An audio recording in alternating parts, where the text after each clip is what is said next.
Bonsoir Wanikoba. Bonsoir à toi, Magic.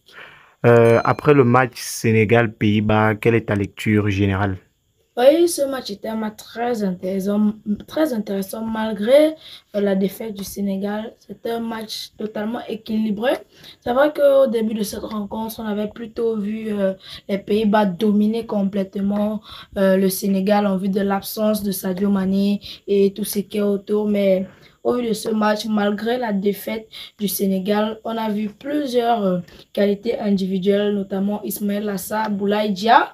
Mais ils n'ont pas su combiner ces qualités individuelles-là pour faire mal aux Pays-Bas, surtout sur les contre-attaques. Et on a remarqué aussi que lors de ce match, les Pays-Bas étaient plus transcendants sur les contre-attaques. Sur le plan défensif, comment tu as trouvé le Sénégal? Sur le plan défensif, je crois que l'équipe du Sénégal était assez moyenne. On n'a pas vu un Koulibaly des grands soirs. Diallo aussi, il était bon, un bon niveau, si je peux dire comme ça. Mais on a ressenti dans cette équipe l'absence de Fodé Ballo-Touré, le Milanais. Et du côté de Pays-Bas? Côté Pays-Bas, c'était une défense où au début, ils ont titubé avec Nathan Ake, Virgil van Dijk et Mathis de Ligt qui ne se sentaient pas encore bien dans le match. Mais dès qu'on a traversé, je crois, la 20e minute, ils se sont acclimatés et plus aucune attaque ne passait. Le milieu de terrain sénégalais était comment? Le milieu de terrain sénégalais, on a vu Gana Gueye, le joueur d'Everton, beaucoup dézonné. Il était beaucoup polyvalent pour aider en fait l'attaque puisque l'équipe sénégalaise ne suivait pas en fait la montée de ses attaquants. Donc, ce qui faisait qu'il y avait toujours un sous-nombre d'effectifs sénégalais face à la défense des Pays-Bas qui se regroupaient très rapidement. Donc, Gana Gueye était toujours obligé de dézonner, mais le milieu de terrain en général, je crois que à part Gana Gueye, le reste des milieux de terrain, ils n'ont pas fait un aussi bon match que ça. N'oubliez surtout pas de vous abonner à la chaîne, de partager les contenus, liker, commenter, et c'est ça qui nous donne de la force. Côté Pays-Bas? Côté Pays-Bas, oh là là, on a vu un Frenkie de Jong qui a fait ce qu'il sait faire de mieux, dévorer les espaces sénégalais puisqu'il y avait beaucoup trop de largesse dans le jeu sénégalais.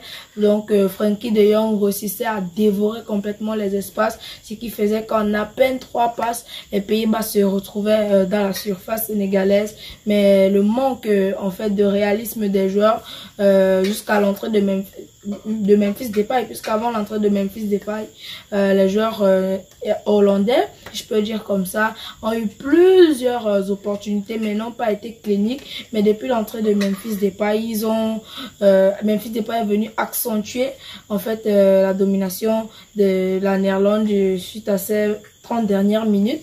Donc, et ils ont été plus transcendants, ce qui a amené ces 2 buts. Parlons de l'attaque du Sénégal maintenant.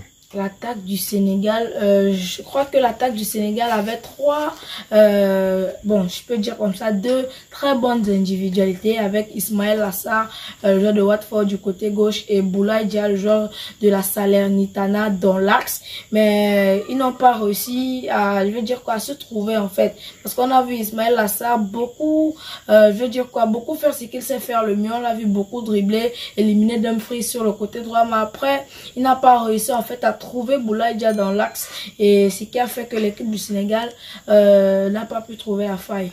N'oubliez surtout pas de vous abonner à la chaîne, de partager les contenus, liker, commenter, et c'est ça qui nous donne de la force. Côté Pays-Bas, est-ce que leur attaque était de bonne qualité? Leur attaque avant l'entrée de Memphis Depay, elle n'était pas si bonne que ça. Mais dès que Memphis Depay a posé un pied sur cette pelouse, elle a complètement changé de visage. On a vu Gakpo beaucoup dézonner Memphis Depay faire ce qu'il sait faire de mieux, bien sûr, garder, être toujours dos au but. Dribbler, et dans la dernière passe, il est transcendant. Domination du match, d'après toi, quelle équipe a été la meilleure? Je crois que bon, le match était assez équilibré. Oui, on a eu un temps de domination du Sénégal, un temps de domination des Pays-Bas. Donc, bon, quelqu'un qui n'a pas vu le match, quand on va venir, on va lui dire, bon, les Pays-Bas, ils sont sortis vainqueurs du match contre le Sénégal, 2 buts à 0.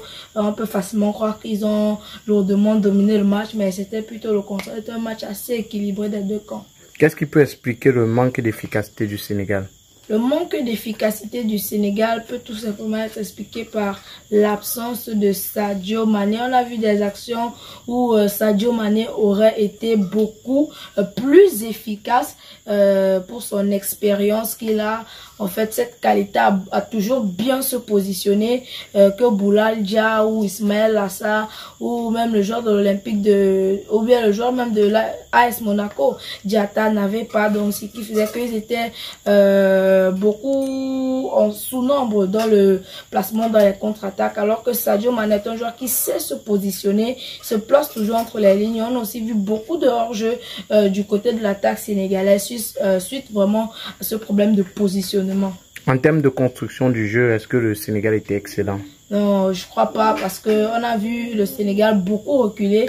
Les Pays-Bas défendaient en avançant, ce qui est une très belle stratégie de la part de Louis van Gaal, le sélectionneur hollandais, qui a fait défendre son équipe en reculant. Ce qui a fait qu'il y avait pour ceux qui ont regardé le match, il y avait beaucoup de pertes de balles des Sénégalais dans l'axe, dans 10 mètres de leur surface de réparation, mais c'est juste qu'il manquait de réalisme de côté néerlandais. N'oubliez surtout pas de vous abonner à la chaîne, de partager les contenus, liker, commenter, et c'est ça qui nous donne de la force. De grosses individualités étaient attendues pour ce match. La note pour Koulibaly.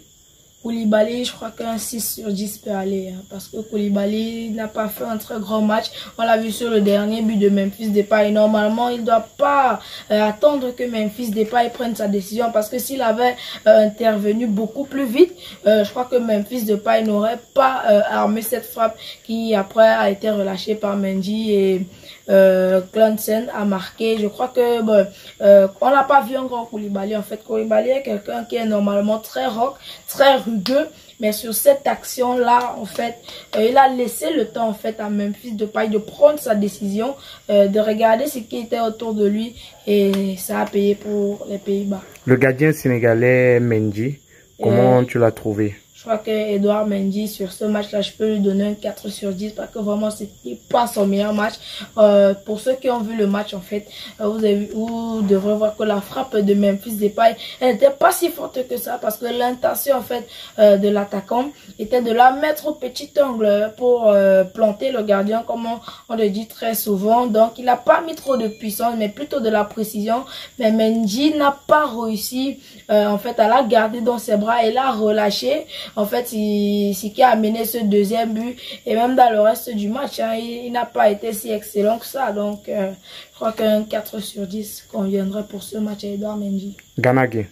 Gana Gueye, oui, on l'a vu beaucoup dézonné, oui. Il était beaucoup présent pour son équipe. Là où il fallait, en fait, il était toujours dans les bonnes zones. Mais certains bons coups où l'aura était plus tranchant. Donc, il a pas été. Donc, je crois que un 7 sur 10 conviendra à Gana Gueye. N'oubliez surtout pas de vous abonner à la chaîne, de partager les contenus, liker, commenter, et c'est ça qui nous donne de la force. Ismaël Assar. Ismaël Assar, on l'a vu beaucoup dribbler, oui. Il a beaucoup éliminé Dumfries, beaucoup subi les fautes plutôt de Ligt. Donc, je crois qu'il a fait un très bon match, 7,5 sur 10. Du côté néerlandais, on a De Jong. Oui, Frenkie de Jong, il a fait un excellent match, comme je l'ai dit, dévorer les espaces. C'est lui le passeur décisif, hein, sur le but de Gakpo, sur le premier but de la Néerlande, où il a adossé un centre lumineux. En fait, il a trouvé Gakpo dans les airs, ce qui a donné ce but à la Néerlande. Je crois que un 9 sur 10 conviendrait à Frenkie de Jong. Memphis Depay. Memphis Depay, il a fait une entrée fracassante. Son entrée a complètement changé le jeu des Pays-Bas, donc je crois qu'un 9 sur 10. Et on va sortir avec Van Dijk. Van Dijk, je crois que au début, il n'était pas... Bon, je crois pas qu'il était déjà entré dans le match. Je crois que plus tard, où il s'est beaucoup acclimaté, donc un 8 sur 10 pour Virgil van Dijk, le défenseur de Liverpool. Merci. Merci beaucoup. N'oubliez surtout pas de vous abonner à la chaîne, de partager les contenus, liker, commenter, et c'est ça qui nous donne de la force.